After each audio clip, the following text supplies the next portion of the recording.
business continuity management system. The session will be for 35 or 40 minutes maximum, as it's just an introduction on the basics of business continuity management system. Hopefully you will enjoy it. And as Qasim said, if you have any question, feel free to ask the question at any time or send your question through the chat. We will see it and try to answer it to make sure that you are all benefiting from this session. So the objective of the session is to introduce you and to an overview of the business continuity management system in accordance with the standard ISO 22301-2019. I guess you are all familiar with the ISO business. ISO is an organization developing international standards, and basically we deal with the management system standards that ISO is developing. And those management system standards these days, they have all the same structure, 10 elements from 1 to 10. And so some of you, if you are already certified for quality or environmental management system, or food safety management system, or health and safety management system, or business continuity management system, or if you are certified information security management system, or any other management system, you will see that the 22301-2019 standard is having the same structure that you are already familiar with. So we will not focus really on the main elements of the standard, but we will focus on the elements related to business continuity. So what is this standard ISO 22301 about?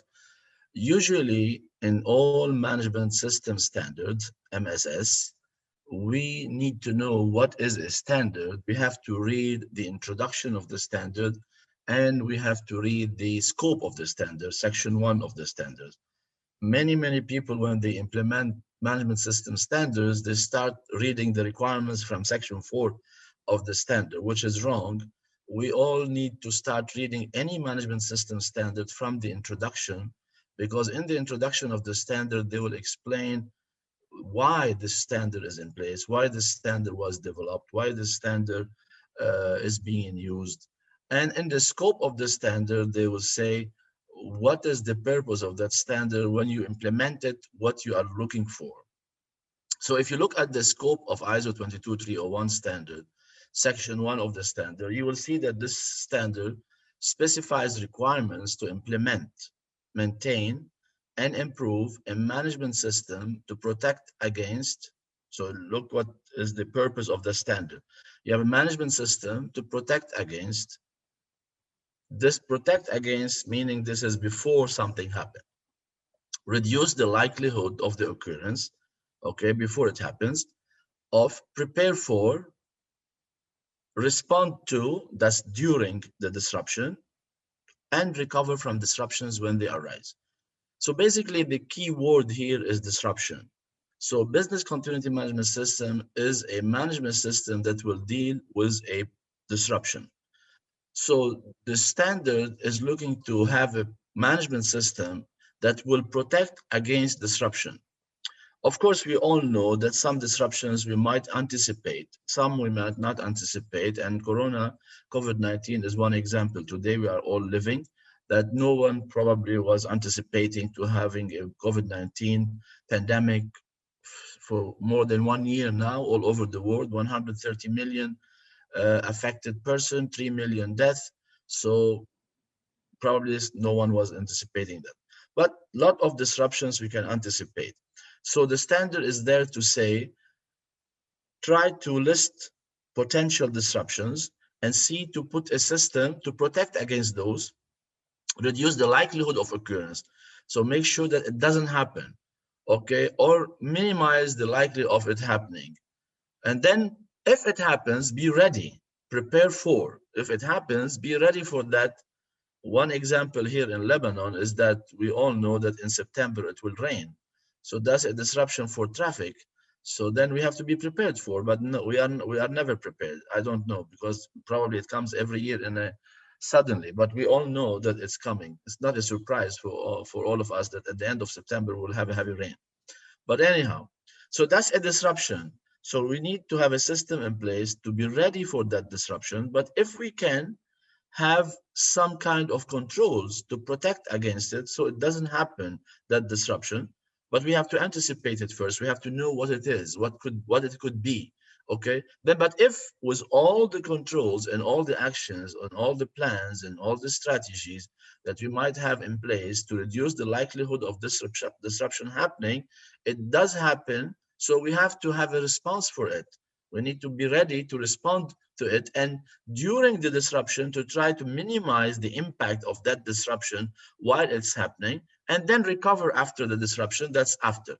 So a management system that will deal with a disruption before it happens, during it's happening, and after it happens for a recovery. So that's the purpose of the standard. And we all have this problem in life, and we all try sometimes businesses and we succeed, and we all try sometimes businesses we don't succeed, because a lot of disruptions might happen, a lot of issues might happen, and probably we did not anticipate it, and that's why the problem.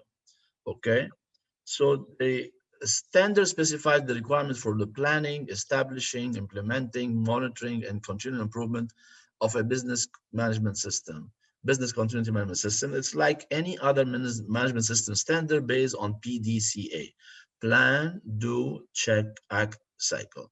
And you can get certified against the standard if you would like to be certified. And the standard is generic. It can be used by anyone, okay? And it does happen, you need to have a policy for it, business continuity policy, like if you have a quality policy or environmental policy or food safety policy or whatsoever. And so the system will help you to be able to continue to deliver product and services at an acceptable predefined capacity during a disruption. That's a very important and key message in the business continuity management system, is that we know what product and services that we need to deliver to our customers.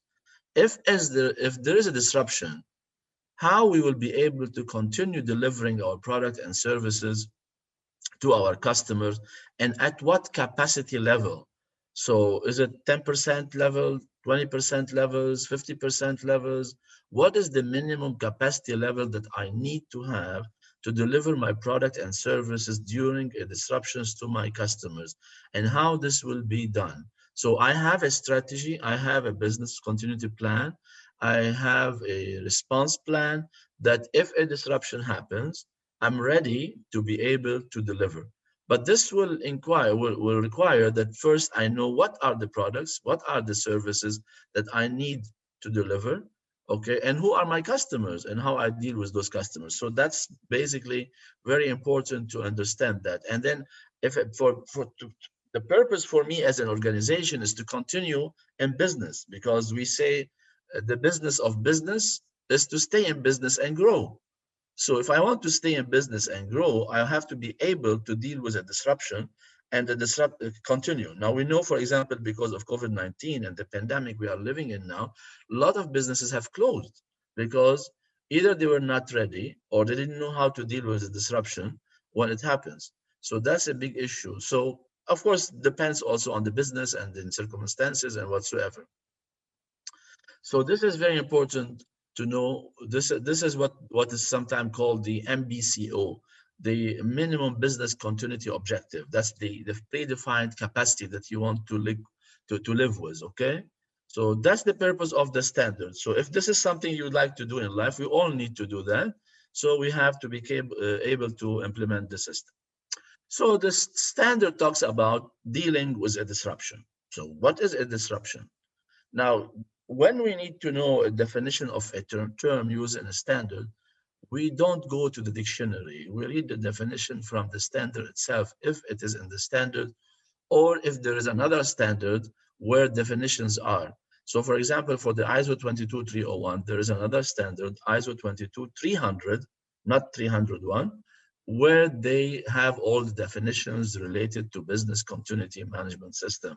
So you need to go to that standard, ISO 22300, or in 22301, they do also have in section 3 definitions for the terms used in the standard. So you can go and read the definition of disruption. So disruption is incident, whether anticipated or unanticipated. So it could be, you know, that this might happen, or incident that you never planned for, or you never see it, you never foresee it, anticipate. You never thought that this might happen, like the pandemic. So the incident, whether anticipated or unanticipated, that causes an unplanned negative deviation. So here disruption is always negative. Okay, it's not positive in the definition of the standard. Unplanned negative deviation from the expected delivery of product and services according to an organization's objectives. So we have objectives to deliver product and service to our customers on time, with certain quantity, certain type of quality. Okay, so an incident might come, and it will cause us not to be able to deliver. So this is a negative deviation, the expected products and service to our customers. So now they use the word incident. So incident, disruption is a type of incident, but the incident could be incident, event that can be or could be or could lead to a disruption, loss, emergency, or crisis. The 22301 deals with disruptions. Okay, of course, you can use it also to talk about loss, emergency, or you can call a loss of something a disruption. It may lead the incident to an emergency or crisis, but the standard is dealing mainly with a disruption. And you may consider any one of those. You may consider any loss or emergency or crisis as a disruption. That's fine. Or a disruption may lead to emergency, or disruption may lead to a crisis. But that's the so incident. Part of an incident is a disruption. So that's something that we have anticipated or did not anticipate that will prevent us from being able to continue delivering our products and services to our customers based on our objectives. So what is business continuity as a definition? Again, from the definition and the standard ISO 22301 or ISO 22300, you will find a definition of business continuity. Business continuity is the capability of an organization to continue the delivery of products and services within acceptable timeframes at predefined capacity during a disruption. So the business continuity is our capability of being able to continue delivering to our customers product and services.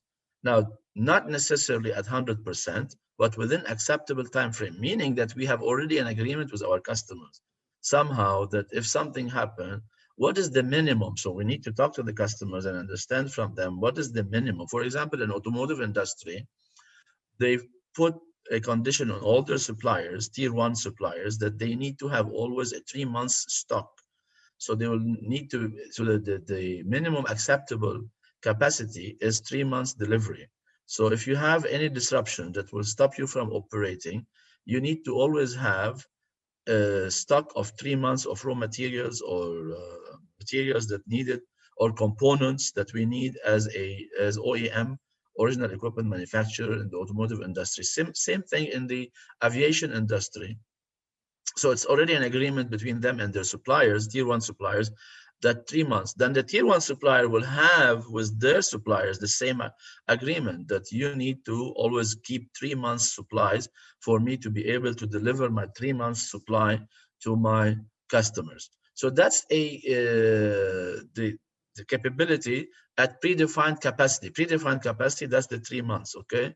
So in our business, for example, we are in the conformity assessment business. What's our predefined capacity?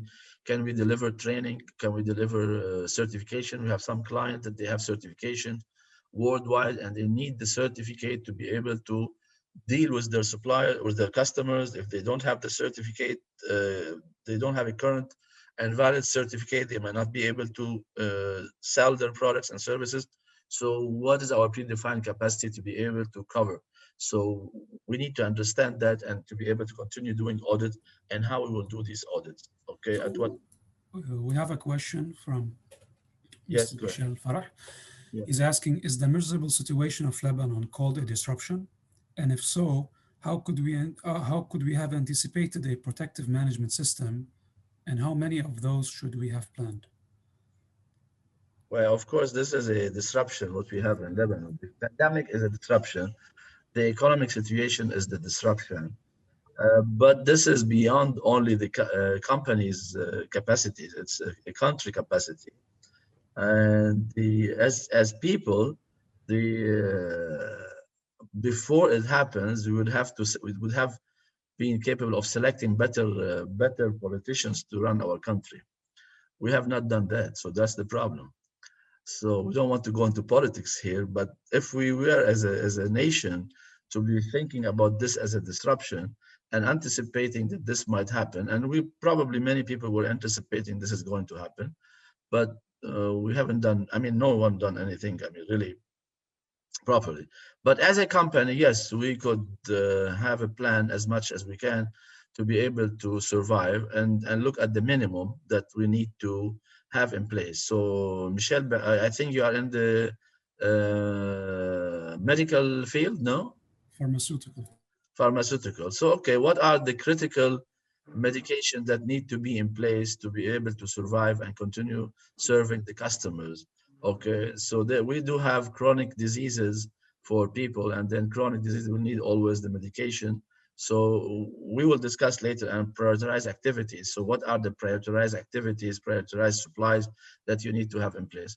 Yeah, we could have had a good business continuity plan to be able to survive that, but well, I'm not sure if companies did that or not. And that's why we are talking about having a business continuity management system to be able to live with that, because apparently we're going to have a long time before we get back to normal. So what is the minimum capacity that we need to have in place?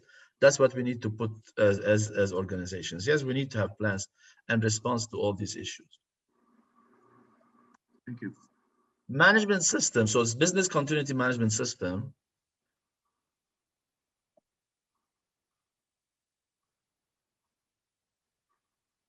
Someone is asking if a disruption affects another disruption, what can be done? Yeah, okay. There is always interdependency between disruptions, and one disruption may lead to other disruptions. Yes, in your plan, when you put this, you would have the response for that. Management system is a set of interrelated or interacting elements of an organization to establish policies and objectives and processes to achieve those objectives. Any management system is about setting policies and objectives and processes to achieve those objectives. That's the purpose of any management system. There's an objective, or there are objectives I want to achieve in my business. So I have to put processes, policies, methods, doctrines, concepts, whatsoever you want to call them, to achieve those objectives. Yes, another question.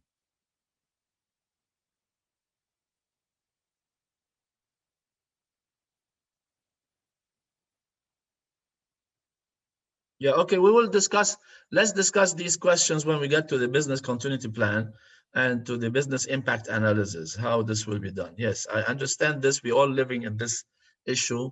Is a costly business? Yes, that's for sure. This is a very costly business. That's true. So what is a business continuity management system? Is a set of interrelated or interacting elements of an organization to establish business continuity policies and business continuity objectives and processes to achieve those objectives before, during, and after a disruption. So basically, business continuity is about having objectives related to business continuity, be capable of continue businesses before disruptions, during a disruption, and after disruption. And we are all during a disruption. We are not before the disruption, and we are not after the disruption. So we are in the middle of the disruption today in Lebanon, and we need to have plans in place. If we don't have ones, we can build one now. It doesn't mean that if I don't have a plan before the disruption, I shall not have one after the disruption, or during the disruption. So I may have not anticipated, or we may have not understand or anticipated the magnitude. We might anticipate a disruption, but not the magnitude of that disruption. So for example, in Lebanon, some may have anticipated that we're going into trouble, economic trouble, but not necessarily anticipated the magnitude of that economic problem. So we had put in place a business continuity plan, okay, that would live, okay, and cope with certain magnitude of the problem, of the disruption.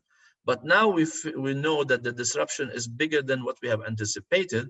So we go back to our business continuity plan and revise that plan and see what is the minimum acceptable that we can put in place to survive during the disruption. And of course, here you have to have something we call what you can take, what is acceptable to you as an organization. And it depends between one organization to the other. So strategy that we will talk about when we get to the strategy, then we can discuss a little bit about that. Of course, we will not be able to discuss a big issues here because we don't have a big time, but that's fine. So benefits of a business continuity management system, of course, it will support your objectives. You create competitive advantage on others because you are ready, and it will be able to deal with all the risks of the disruption that you have as a business. Financial benefit, you can reduce your cost during a disruption or before the disruption or after the disruption. Interested parties, protecting life. And this is here, protecting life is very important because you have employees that you need to protect their life during the disruption. So with the pandemic, for example, there's no way I'm going to say to the employees, okay, you go to do things and this is risky for them. That's why you have to risk assessment done on every time you have to do a business. So you protect the life of your employees, protect property and environment. And then what interested parties, including customers and suppliers, they want to get from you and how they get confidence in you. In your internal processes, you improve your capability to remain effective during disruptions. That's the main issue today. How can we remain effective during disruptions so we can survive after the disruption? Because if we don't survive during the disruption, then after it, we will be vanished. We will not be there. So the strategy that you're going to put in place, that's very important. And some people, I mean, it depends if you are looking long term or short term. Okay, if the strategy, shall we survive or shall we make profit? If you want, if as a business you don't accept to survive, you just want to make profit, then you will close. Because definitely during disruption today in Lebanon, we will not make profit. If we don't lose, that will be more than enough. This is the profit that we can. So as a very, in my opinion, a very important strategy for the disruption we are living in Lebanon is that the strategy and the objective we should have is, if I don't lose, okay, during this time, if I don't lose, I'm making money, I'm making profit. So if I don't lose and I can continue, that's more than enough. Okay, but for how long? 1 year, 2 years, 3 years? That's the issue. And that depends on how well we were ready for for any disruptions. Very quickly, some of the standards that are in place in the family of ISO 22301 standards. 22300 vocabulary, 22301 is the requirements that we need to implement and get certified against. 22313 is guidance about business continuity management system. The 22313, it's a guidance for 22301. So you want to know how 22301 can be implemented, you read 22313. And of course, we have 19011, which is the standard for auditing. 9001, 27,000, 31,000, 31,010, okay, and other standards. So we're not going to really read them because there's no need for them. The history of business continuity management system standard. No, that's not correct. You might have a 9001, but that's not enough. But it will help you. If you have an ISO 9001 standard in place, it will help you a lot to put a better ISO 22301. But 9001 is not enough because 9001 does not deal with disruptions, and you don't, unless you have done it in 9001, that's another story. But 9001 does not request companies to deal with disruptions. So the history of business continuity is that we have two organizations, the Disaster Recovery Institute and Business Continuity Institute, that they have developed some standards over the time on business continuity. And then BSI developed a standard 25999. Then they developed the 22301 in 2012, and it was revised in 2019. Some of the terminology we have: business continuity management system, BCP, business continuity plan, BIA, business impact analysis, MTPD, maximum tolerable period of disruption. This is a very important term. Is when you have a disruption, what is the maximum tolerable period of disruption that we cannot deliver product or service? That has to be defined. If we pass that maximum time, we might not be able to continue. And then we have recovery time objective, which is a part of the MTPD. So if I can survive 3 years without delivering the 100% capacity of my business, what is the recovery time objective that I have to for every activity or every product or every service that I have in place? The basic of business continuity is identifying the organization's product and services and the activities that deliver them. Activities here could be also understood as processes. Okay, in business continuity, they use both activities and processes at the same time. So we need first to understand what product and services do we have in our organization, and who are our customers that we are delivering to them those products and services, and what are the processes.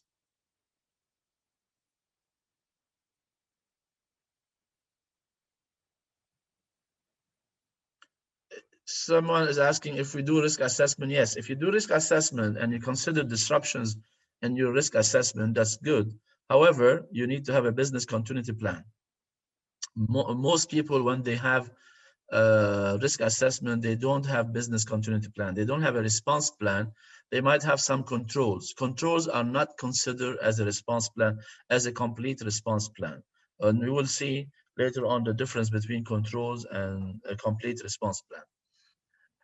Identifying the organization, product, and service is very important, and who are the customers and what processes that we have.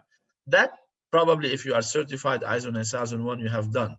Probably you have done this identification of product and services. But in ISO 9001, we identify product and services and processes, but we do not have a list of prioritized activities during disruptions. In business continuity management system, we identify product and services and activities that deliver those products and services, but then we have a sub identification under that, which is what are the priorities, what are the activities and the processes that are priorities to be able to deliver at predefined capacity, and what type of product and services that's a must to deliver to our clients. We don't do this in ISO 9001. Okay, at least I haven't seen anyone doing that in 9001. In 9001, we identify product service, we identify processes, but we do not come and make from our product and services a list of prioritized product and service and prioritized activities that during a disruption, this is the minimum that we have to put in place to be able to survive. And analyzing the impact of not resuming the activities and the resources that depend on. Again, in ISO 9001, we never sit and say, okay, if there's a disruption, what are the resources that I need that must be in place to be able to operate? Okay, so well, we don't do this in 9001. Okay, it's not like something that's done. So in business continuity management system, you need to sit down and say, okay, I have activities, I have processes, I have product and services, but what are the minimum resources that I need, that I depend on, that I can to continue to survive? And resources in 9001 and in 22301 are somehow similar, but in 22301 they are more specific about resources. In 9001, resources are limited to people and infrastructure, work environment, monitoring and measuring resources, and knowledge. In business continuity management system, we have more than those as resources. They talk about finance, they talk about logistics, transportation, equipment, information and data, ICT information and technology, components. They talk about money, finance, they talk about suppliers, they talk about the partners. So there are a lot of resources needed in a business continuity plan that you depend on to make sure. And resources here is something very, very important during a business continuity as part of a business continuity plan during a disruption.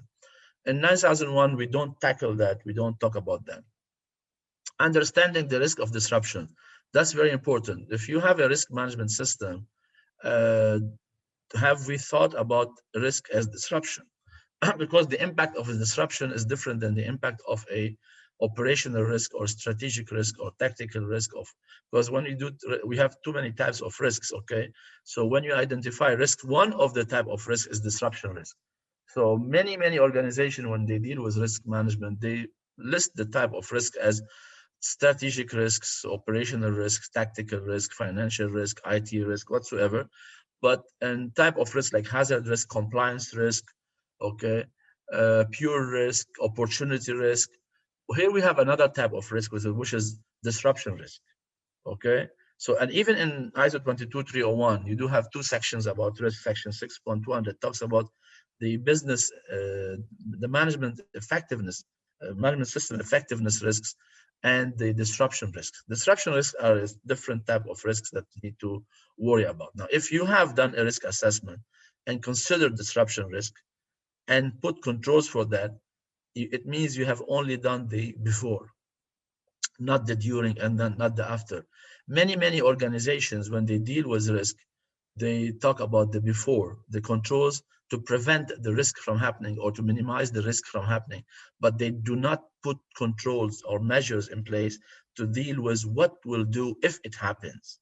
Okay, and that's what we call in the risk assessment or in risk management business as proactive measures and reactive measures. The proactive measures are measures that we put in place to prevent a risk from happening. But the reactive measures are the measures that we put in place to deal with the risk if it happens. So that's the during. So basically, most risk management systems deal with the before, they don't deal with the during and the after. And that's very important to remember that when there's a disruption, you have before the disruption, you have during the disruption, and you have after the disruption. So what controls or what measures you have in place to deal with the disruption during the disruption itself? And that's what we did talk about business impact analysis. And then after the disruption, the recovery plan that you have in place. Many organizations, when they do risk management, they talk only about the before, which is the proactive measures, but not emergency plans are part of disruptions, but you need to list the emergencies. What emergencies are they? Disruptions, or an emergency sometimes is a short disruption. It's an emergency, it happens and it goes, but disruption is something that may stay for longer time. Okay, so that's the difference between emergency and disruption.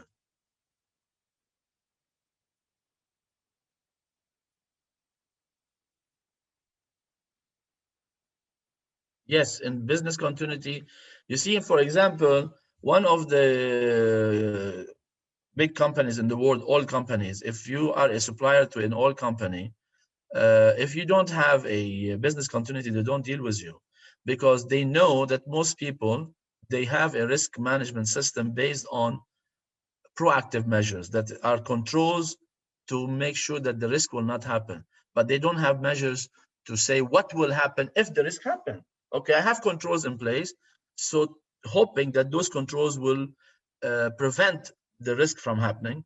But what if the controls don't work and the risk happened? Are you ready for that? Do you know what you will do?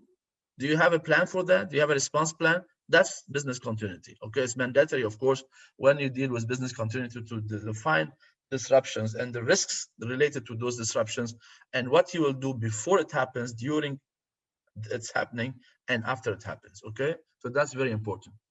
You determine the priorities, the time frame, the capacity, and the strategies for resuming the delivery of product and services, and having solutions and plan in place to resume the activities within the required time frame following a disruption. So you can see the difference between business continuity and quality management system or risk management. You need both in business continuity. You need your quality management system because it will help you identify product and service and activities. You need a risk management system based on ISO 31000, and then you can do business continuity management system. I hope it's clear for everyone. We already discussed that, so we don't need to do. Okay, here are some issues that you probably thought about. It's all about natural disaster. No, business continuity is not only national disaster because disruptions are not only national disasters. It could be anything, the disruptions. So we have Uh, a question from Hosfood. okay, thank you. So we have natural disaster as a disruption, but we do have other things that as disruptions, like pandemic. Okay, we have a plan, so we are ready. No, you might have a plan, but does it cover all disruptions? Is it implemented? Is it tried? Is it tested? So we might have a plan, but we have never tested, so it will not work. You need to test the plan, because what is worse than a plan is a plan that's not tested. So not testing a plan is better than not having a plan at all. So having a plan without testing is not good. So you need to have a plan and you need to test the plan and simulate a disruption and exercise your plan and see, does it work, this plan or not? We have tested our plan, so we are all set. Okay, when you tested the plan, did it work? Did it work? Yes, it worked. Okay, so we are all set. When you tested the plan, did it work? Yes, it worked. Okay, competency of people are there? Did people implement the plan properly? Did it work as it's supposed to work? So you have to learn the lesson after testing the plan. IT department is responsible for, no, it's not only about IT. IT is part of the business continuity, but it's not the only part needed. A business continuity plan is not necessary because your staff will always be there and you can count on them to do the right thing. Is that correct? With the pandemic COVID-19, were we able to have our staff always there? No. So there's not enough to have a plan. It's not enough to say that I have resources and sometimes I cannot get my resources and a lot of people are not able to get to work. Business continuity plan and disaster recovery are the same thing. No, the disaster recovery plan is part of your business continuity plan. One disaster recovery plan meets all scenario requirements. That's not correct because every disruption is different than the other disruption, and you need a recovery plan or disaster recovery plan for every type of disruption. Longer distance mean better disaster protection. So it means if we have places far from each other, well, it could work, but it can cost money.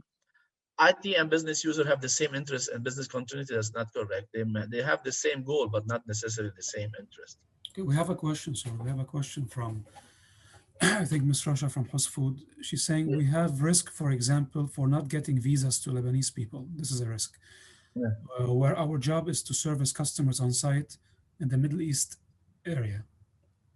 So the risk Yeah. of this is probably a political risk.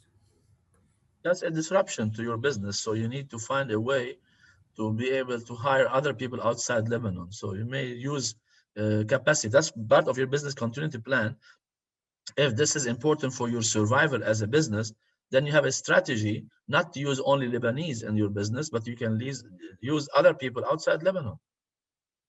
So that's one of the disruption. I cannot get visa. So what shall I do? I close the business. Okay. Is it acceptable to close the business outside? No. So what shall I do? If you want to go and have lobbying with countries to get your visa, this will not happen because it's depend on political situation and you don't control it. So usually when you put a strategy, you put a strategy that you can control. It's not controlled by others. Having a visa is not under your control. So what you do? And we have the same problem as an organization. So what we do? We build capacity outside Lebanon. Okay, so we have capacity outside Lebanon. They can deliver the service on our behalf. We may lose little money, but we survive better than having zero. Okay, so that's you put this as a disruption and you find a solution for it.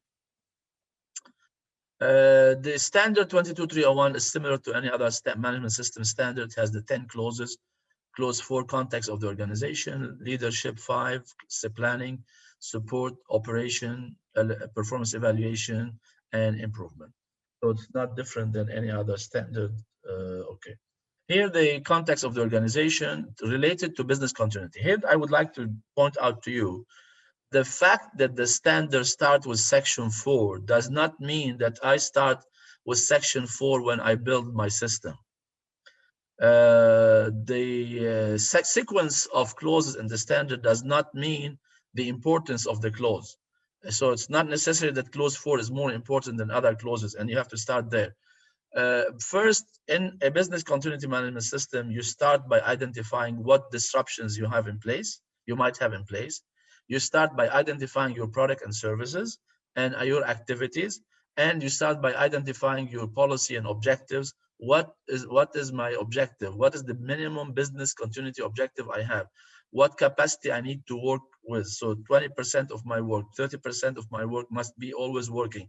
How many resources do I need always to be able to work?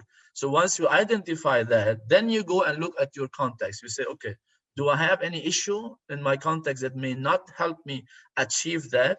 Because the context of your organization, you determine the internal and external factors that can affect the achievement of your intended outcome. So it means if your intended outcome of your business continuity management system is to work at a capacity of 40% or 50%, then you look internally, what are the issues that I have internally that may not allow me to work at this minimum capacity 50%?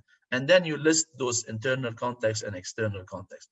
So I don't start usually with clause 4 when I do the system. I start with my objectives, what's my intended outcome, and then I go to my context and say, okay, what are the issues I have internally and externally that will affect me not achieving that outcome. So identifying internal and external issues to the business so that may affect you not achieving your business continuity management system outcome. Understanding the needs and expectations of interested parties, you need to make sure that who are the interested parties, customers, employees, suppliers, government, insurance, banks, whosoever, and what they need for your business continuity. Identify your legal and regulatory requirements. That's a very important issue. In 9001, we talk about it, but there's no specific clause for it. In 22301, under 4.2, you have 4.21 and 4.22. 4.22 is legal and regulatory requirements that you need to identify the legal and regulatory requirements and how to access those requirements and how they impact on your business continuity. Okay. In many countries, there are legal requirements for business continuity, not in Lebanon, but in many countries we have that. Determining the scope of the business. What is the scope of your business continuity? What you want to continue business with? So you have 10 products you are selling. Is the business continuity will cover all these products or part of them? So you might say, I have 10 products, 3 of them represents 80% of my revenue. So my scope will be those 3 because I don't want to lose the 80% of my revenue. The other 7, why they represent 20% of my revenue. So if I have a disruption on them, I can survive. But those 3 products and services that I'm delivering, like 80% of my revenue comes from there, I cannot survive if they are disrupted, if they are interrupted, if they are discontinued. So then you have to determine where this business continuity management system will be implemented. Based on that, you go back to your context and determine what issues that you have internally and externally that will affect your capability of doing that. Business continuity management system processes. Then if you have a 9001 standard certified or implemented, that will help you to put those processes in place and then link them to your business continuity management system. Of course, you need to, okay, Section 5, leadership. Like any other standard, you need top management involvement and top management commitment and top management participation. Otherwise, it will not work. If top management is not, they don't understand what does it mean business continuity management system, you're not getting anywhere. So you need to make sure the top management, they have leadership in regards to business continuity, and they provide the resources needed for the business continuity so that we can have the system in place. Policy for business continuity, like any other policy that will have a commitment to business continuity, commitment to continuous improvement, commitment to be able to continue business during disruption, and that the policy shall be communicated to all interested parties. Roles, responsibilities, and authorities in regards to business continuity management system. Who are the incident team? Who are the team that will implement the business continuity plan? Who are the team that will work during disruption? What are the roles, the responsibilities? Who will replace who? That's a very interesting part of the system, is that have alternate to a responsible person. Because if someone is not there, who will replace that person? Who will work on his position? And you need, one of the disruption you might have in any organization is that sometime in one organization you might have one person who will be the only person who has knowledge and competence in one subject or in one activity or in one process.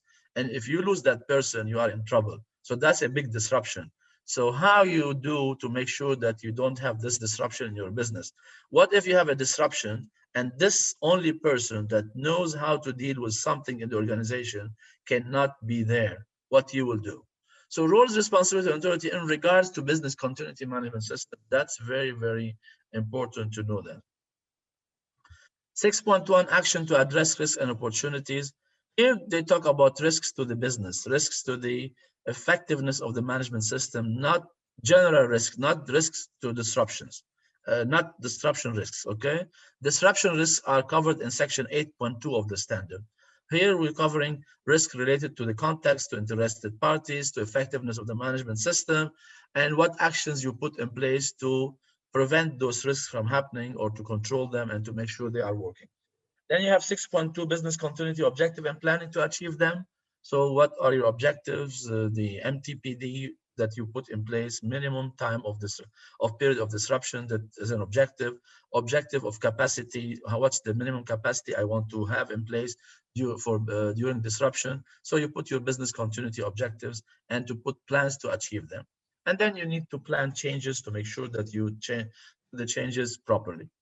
7.1 resources. In the ISO 22301, you have resources in clause 7.1, and you have also resources in clause 8.3.4. So there are two places when they talk about resources, 7.1 and 8.3.4.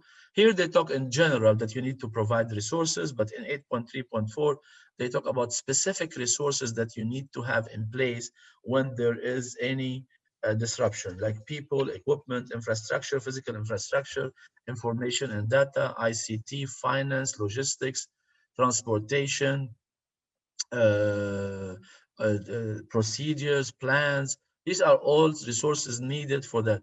And in the military business, they do have something called tipped oil. Tipped oil to talk about what to remember what resources they need: training, equipment, people, infrastructure, doctrines and concepts, organization, information, finance. Okay, so all these things. So this is what they need to make sure that we have resources. So you have to make a list of resources needed for that. Competence, of course, you need competent people to deal with the disruption. Not only competent to do the day-to-day operation, but competent people to deal with disruption. When there is a disruption and you want to implement your business continuity plan, who are the people that will be competent? Who are the teams that will be doing that? And what their competency needed to do that? That's very important. Awareness for people to understand the role in the business continuity management system and how important to do this. Communication, again, in the standard, you have communication 7.4, but also there is another clause for communication 8.4.3, because they call it warning and communication. This is, you need to have warning to your customers, warning to your suppliers when there is a disruption, how to communicate with you, how they can get to you, how they can talk to you. For example, during the pandemic, we were closed. So if a customer needs you, how they call you, so where they find you if they need you, okay, during the closure. Okay, so that's very important for communication. Documented information, that's, we need documentation for that. Clause 8 is the most important part probably of the standard, because it's the difference between all standards is clause 8, operation. So in clause 8, basically you have to plan your business, okay? You plan your processes, put the process criteria for acceptance of the service and the product. And then you have business impact analysis and risk assessment. I'm going to make sure that you understand the difference between business impact analysis and risk assessment. But this is dealing only with disruption risk. Business impact analysis on disruption risks and risk assessment for disruption risks. So you make a list of disruptions and you say, if it happens, what is the business impact on my, what's the impact on my business? What impacts you're going to talk about? Financial impact, reputation impact, marketing impact, delivery impact, infrastructure impact, compliance impact. So you have to determine the type of impacts, okay? And what are the criteria, acceptance criteria for those impacts? What is acceptable for you? What's your risk appetite? What's on those impact, okay? And then here, you're going to determine if there's a disruption. So you see, we have something called MTPD. What is the minimum time of disruption, period of disruption? What is the, sorry, the maximum time of period of disruption, not the minimum, the maximum time of period of disruption. How long I can survive during that disruption? 1 day, 1 week, 1 month, 1 year, it depends on the disruption. If it is IT disruption, server down, loss of people, loss of equipment, loss of money, loss of access. So it depends on what is the disruption and you're going to survive. Yes, we can integrate 9001 and 22301 easily. So the maximum time of period of disruption is very important to be defined. 1 week. So this is the 1 week I can live without continue business. Then you're going to sit and say, okay, this impact, when I'm going to go back to normal. RTO, recovery time objective. If 1 week is the maximum time of period of disruption, so your RTO must be less than 1 week. I have to go back maximum 1 week, because if the RTO is more than 1 week, then you are beyond the maximum, then you cannot survive. Okay, so you have to be careful. What is the RPO, the recovery period objective? When we have the disruption, how far can we go back to cover what we needed as data or as information or as any type of needed documentation or product or service or supplies or whatsoever.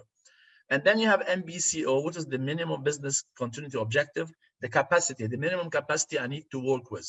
So when you do business impact analysis, this is to deal with the risk, the disruption risk after it happens. Okay, what is the impact on the business if the disruption happens? The risk assessment deals with the disruption risk before it happens, so you can put controls in place so it will not happen. The recovery is after it happens, okay? So you need to prioritize your activities, what resources are needed, what dependency I have. I depend on suppliers, I depend on partners. How do I put them in the picture? Once you know the impact on your business of a disruption and the magnitude of that impact, then you say, what is my strategy? How shall I continue? No strategy? I wait until disruption will finish by itself? If something is disrupted and distracted or whatsoever, I rebuild? What strategy? I have an agreement with a partner that if something happened to me, I can work at his place, or if something happened to him, he can work at my place. I have another site, recovery site, complete site, we call it hot site, that everything is there. I can go and work as if nothing happened. Okay, every strategy has a cost, but that cost depends on the impact. So if the impact financially is that if I don't have a replacement site, I'm going to close and lose millions of dollars, and the recovery site cost me $100,000, I'll have a recovery site, okay? I'll have a recovery warehouse, okay? I'll have a recovery building. So it depends on the impact. If you say the disruption, it will cost me $10, then I can wait. If it cost me my whole business, then I have to have another place to work. So cloud services for your data or whatsoever, all these things are strategies for before the disruptions, after the disruption, and during the disruption. Okay, and you implement the solution. Okay, and then you are in war, and that's something called work area recovery. And what resources do I need?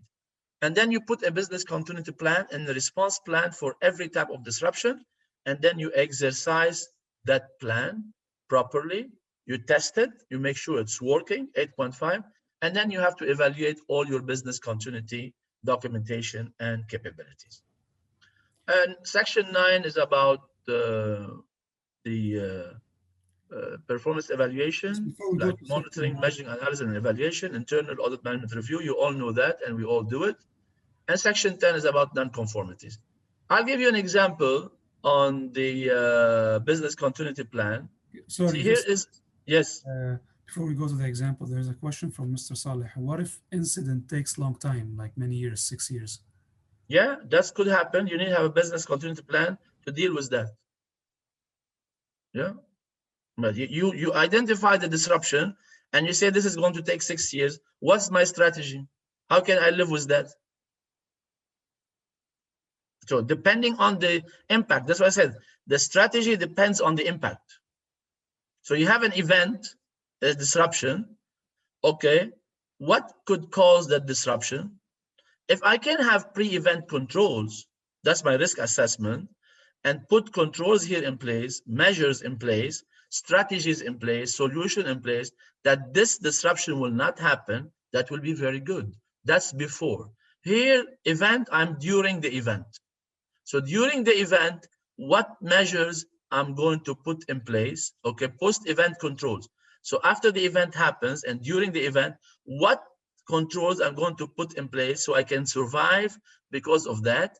And then what are the consequences? What are the impacts of that event if it happens? So my controls here will depend on the consequences, on the impact.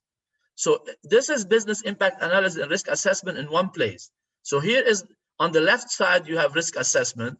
On the right side, you have impact analysis. Okay. Both you need the impact for both the risk assessment and the impact analysis. But there is pre-event controls, there's post-event controls. The post-events are during the event and after the event. The pre-event are before the disruption, before it happens. If I don't understand it this way, it will not work. Okay. In many organizations for 9001, maybe they do the pre-event control. They do the left side, but they never do the right side of the equation. This is an example about business impact analysis from life. So here we said we need to identify critical activities. So critical activity is pumping blood. What are the equipment, the resources you need for every activity? I need resources. They call it sometimes assets. Okay. So what are the resources needed to pumping blood? Heart. So that's a very critical asset, heart. You want the heart to be working at 100% normal, okay? But suddenly you have a disruption, cardiac arrest. That's a disruption. In 1 minute, your brain cells begin to die, but survival is possible. If it lasts for 3 minutes, serious brain damage likely. If it's 10 minutes, someone will die. So this is your maximum time of period of disruption, okay, which is 10 minutes, okay? But then there's no continuity plan. I have no business continuity. If I have a business continuity, what I shall do? First, I'm going to identify my MBCO, minimum business continuity objective. Heart must be working at 40% as a minimum. If it doesn't work at 40%, I cannot recover, okay? So in your business, that's what you're going to say. What is my MBCO? What is my minimum business continuity objective? So 100% normal operation. If there is a heart attack, I have people, I have communication. So I have a plan. I have communication. I call 999 in Lebanon. I don't know what's the number in Lebanon. I have trained people to do CPR. I already have trained people to do CPR. So they will do CPR because my RTO, recovery time objective, is less than 1 minute. I have to do CPR, okay? So I need a defibrillator that I can use. I call the ambulance, they will come. People will have done CPR. People will have done defibrillator, use the defibrillator. So the person is under control. Ambulance will come and take. So I have to have a good connection with the ambulance people. These are my suppliers and my partners. So I have a contract with them. I have an agreement with them that when I call them, they come, okay? So they come and brain cell have died, recovery unlikely, but then because they come, patient is stabilized. In 10 minutes, I have recovery. So this is the business continuity plan. You identify your critical activity, you identify your critical assets, your critical resources needed for that activity to operate. You identified your minimum business continuity objective capacity, 40%, 50%. You identify your MTPD, maximum time of period of disruption. You identify your RTO, the recovery time objective. You identify what resources you need, who will do the work, the plan, who will be trained on what, okay? Training is very important. Who will be competent on doing what, and then you can survive. Otherwise, no one can survive. Clear? Any questions? So that's business continuity management system, and very, okay, we took about 1 hour, that's fine. Usually we should take only 40 minutes, but that's fine. We did answer some questions. Thank you. If you have any questions, please go ahead. Just before we go to the questions, just as I mentioned at the beginning, we will send you the presentation and a recording of this session. It will be a YouTube link. So if I could just ask you to do us, please, a huge favor. If you like this session, just hit the like button and share the video on YouTube. And if you like these type of content and videos, please subscribe. Then you will receive notifications about them. Thank you, and please go ahead with your questions. Hello, Mr. Fawaz. Amal Khreis معك كاستانيا. سامعيني أول شيء؟ Yes, go ahead, Amal. محمد عندي كان سؤال يعني it's clear آخر شيء بهول الاثنين سلايدز يعني وضحت أكثر الفكرة بس still لما نحن بنكون عم نشتغل عم نحط البزنس objectives from the start يعني بتجي بتقول مثلا نحن we need to deliver safe food on time great image internationally. طب ما هول موجودين صاروا objectives وعم ندرس لهم الريسك اسسمنت وبنكتب فيهم الامرجنسي وبنعمل ميتيجيشن. وين هون صارت يعني وين كيف بدي اربطهم؟ It's interesting the standard بس انه صرت في شوي confusing بين شو صار لا معنا. no, it's not confused. And usually in the business continuity, as I said, you have to say this is what you want to do and this is your objective. What might disrupt you from happening? What are the disruptions that might happen will not allow you to do this? طيب مش it's the same لما انا بعمل يعني لما انا بطلع البزنس objectives تبع الكومباني ما بكون Yeah. انا دارسه فيها لما بتعمل SWOT analysis والماركت analysis وبتطلع the threat. ما هن threats هن disruption right؟ That's okay. If the threat is the disruption, it means it will stop you from operating. Is it correct? Yeah. True. Yeah. So And it will what is your strategy for that threat? اوكي ما انا هذا اللي عم جرب لك اياه لما انا بكون If you have a strategy for that threat, that's fine. But does this strategy include the communication plan, the competency of the people, the steps you will do, who will do the work, what's the minimum capacity you will do? Okay, there is in the standard, because we did not cover the whole standard, and the business continuity plan has a lot of things and information that you need to put in the plan. Most people, when they put the threat, they put a sentence for the control. Train people. That's all. Okay. Yeah, that's not enough. That's not a plan. Yeah, I understand. The problem is this is not a plan, okay? The plan will include steps to be done. Okay, have you tested this? Have you tested the disruption and tried to see what people will do to make sure it will work? No. Yeah, that's the difference. That's the difference between the business. هلا the life cycle اللي هلا عم نمرق فيها هي اللي عم بتفرجي كيف to deal with disruption. Yeah, you are testing it live. You are testing it live. Okay, but thank you. Yeah, you are testing it live. So that's what. So you have controls. Are your controls dealing only with something that will make sure it will not happen, or do you have control what you will do if it happens? لا عنا الكنترول what we will do if it will happen and what are the preventive measures to you have preventive measures يعني so it will not happen. But if it happens, what controls you have? It depends on the threat اللي أنا حاططهم. Yeah, okay. So do you have a response plan for every threat? Not the way you explain it here. Yeah, exactly. That's the point of business continuity, is that I gave you the example of the heart. Let me give you example of another example. You have a kitchen, okay? And you don't want to have a fire in the kitchen, okay? That's the disruption. So your objective is to be able to access the kitchen and cook for your family, okay? True. One disruption is fire. If they have a fire in the kitchen, you cannot go in the kitchen, no? All right. Yeah. So now what do you do for this? You ask yourself, what can cause the fire? Gas leakage, unsupervised kids, okay, something like that, okay? So you say, okay, I'm going to have a good maintenance of my gas. I will close always the gas before. I put a sign that close always the gas after you finish, clean the place, electricity maintenance properly. Don't allow any kid to be alone in the kitchen or whatsoever. This is your preventive controls, okay? Yeah. What if all these controls don't work and you have a fire? What you do? You bring the fire extinguisher. Okay, do you have a plan for that? No. It depends on the threat. Yeah, I fully understand. This is the problem.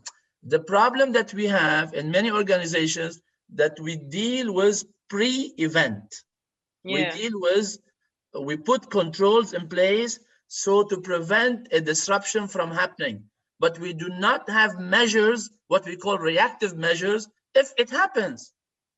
So to deal with this as business continuity, you need to have at the kitchen, for example, fire detector, fire alarm. Okay, you need to have a fire extinguisher. You need to have a agreement with the fire the brigade so they can come. You need to have insurance. That's after the event. The recovery. For recovery, you need insurance because you're going to rebuild the kitchen. All right. Okay. So you need insurance.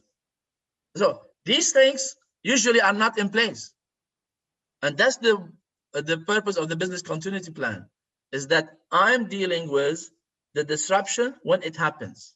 Okay. Yeah, it's clear. Companies, they deal with a disruption or the threat or a risk before it happens. But we want to know what we will do when it happens and who will do it. Anyone can go to the kitchen and put the fire out. Are they trained? Do you have trained people at home to do that? CPR. Would you have people to do the CPR? So you have a lot of work to do in business continuity, okay? It's not as we do. We have a minimum in many organizations for 9001 or 22,000, but we do not have a full-fledged business continuity plan that will say, okay, let's say you have to communicate with someone and that someone is not there. Who's the replacement? Do you have an alternate? Yeah, it should be. Yeah, but this is the minimum requirement. Is it known to everyone? Is it known to everyone? Do we have a cascading order? See, a lot of things. Okay, if you want really to know more about that, if you take the course, the 3 days course on business continuity, and when we deal with every requirements on the course, and many people, when they just listen briefly, they say what you are saying, but when we go to read the standard and do exactly what's needed, then do we have you ever set an objective? What is the maximum tolerable period of disruption? Do you know? No. Do you have RTO? Do you have a recovery time objective? Do you have RPO, recovery period objective? Do you have the MBCO? All these things are not in place. Okay. So we might be doing something, but now we are all living. For example, now we're all working from home. Okay, mobile. One of the strategy of business continuity is to work from home, but not everyone can work from home. Transportation cannot be done from home, no? Quality cannot be done from home. Yeah, but no, I can deliver a training course from home. Okay, that's easy. Yeah. But you cannot deliver your product to your customer from home. You cannot deliver it online. No, can you deliver your product online? You cannot. No. It has to be delivered by car, by transportation, by people. So how we do this during disruption? One of disruption today in Lebanon, okay, what do you do? Well, this was really hectic, but all this situation in Lebanon taught a lot of really solutions, but maybe we need to start writing them and start preparing. Exactly. We all need today a business continuity plan, and that's why we all need to have. We're waiting. When are you going to launch this training? It's really we will have a training shortly. Qasim we will have a training shortly. I just delivered the course last week. Okay, but I don't know if you had received the information or not. We just delivered the course last week. So and these days we're doing the course online, so we have participants from all over the world. Last week I delivered the course and had people from all over the places. It's online. So which is good. You get experience. You get exposed to many experiences from the world. So not only Lebanese people, we have people from all over the world attending because it's online. We'll send notification about the training to everyone as well. So any other questions? Hello? Yes. Yeah. Hi, Dr. Mohamad. Yes, go ahead. Yeah. First of all, thank you for the nice and informative presentation. It's Rasha from Hasfood. Okay, Rasha. Yeah. I have one more. I have one more question. For example, if now we are planning to maybe expand our business to African market. For example, you said that each plan should be tested. Yes. So in such case, we are making, for example, our internal researches, asking our customers there, also it is a big risky since, for safety of employees and so on to send someone maybe to Ghana, to Nigeria. So in such case, about testing a plan, how can this be tested? Well, you simulate the plan, and first you need to design the plan, develop the plan, okay, and then when you develop it, you know how to test it because based on what is the plan. So what you want to test? Someone going to Nigeria and be attacked? No, for sure. But for example, the business there is very big. There are areas which are safe and there are areas Yeah. maybe, So you but no decide. one knows. Yeah, you know that's part of the 4.1 context of the organization. Okay, so you need to see the context. One of the external context is the political situation of the country where you want to operate, and then based on that political situation, you identify risks and disruptions, and then you say what control I have to put in place. You might say I don't want to work there, or you might say I want to have a security company working with me. Okay, so what's the cost? Okay, so yeah. Okay. Yeah. Okay, thank you. Okay, guys, if you have no questions, thank you very much for attending this session. And hopefully we'll see you on other sessions. And hopefully we'll send you the information about the course and hopefully to see you on the course.